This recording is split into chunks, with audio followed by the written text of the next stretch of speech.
ஹோட்டல்லலாம் பிரியாணிக்கு சைட் டிஷ்ஷாக ஒரு கத்திரிக்காய் கொடுப்பாங்கள்ல, அது எப்படி செய்யலான்னு பார்க்கலாம் வாங்க. ஸ்டவ் ஆன் பண்ணி அதில் ஒரு கடாயை வச்சு 2 ஸ்பூன் நிலக்கடலை, 1/4 ஸ்பூன் வெந்தயம், 1 ஸ்பூன் எள்ளு இவ்வளோத்தையும் நல்லா வறுத்து எடுத்து அதை ஆறுனதும் மிக்சியில் பொடி பண்ணி வச்சுக்கோங்க.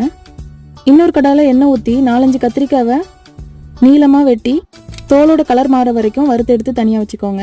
கத்திரிக்காய் வறுத்த அதே எண்ணெயில் கடுகு, கருவேப்பிலை, மிளகுத்தூள், பொடியாக நறுக்கின ஒரு பெரிய வெங்காயம், 2 பச்சை மிளகா, 1 ஸ்பூன் இஞ்சி பூண்டு பேஸ்ட்டு, தேவையான அளவு உப்பு போட்டு நல்லா வதக்கிக்கோங்க.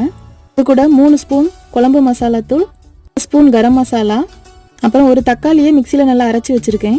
மசாலா எல்லாம் நல்லா கலந்துட்டு வறுத்து வச்சிருக்க கத்திரிக்காவை அதில் சேர்த்துட்டு திரும்ப புளி ஊற வச்சு அந்த தண்ணியை சேர்த்துக்கோங்க.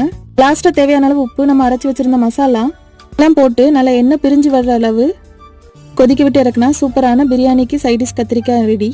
பிடிச்சா லைக் பண்ணுங்கள், சேனலையும் சப்ஸ்கிரைப் பண்ணுங்கள்.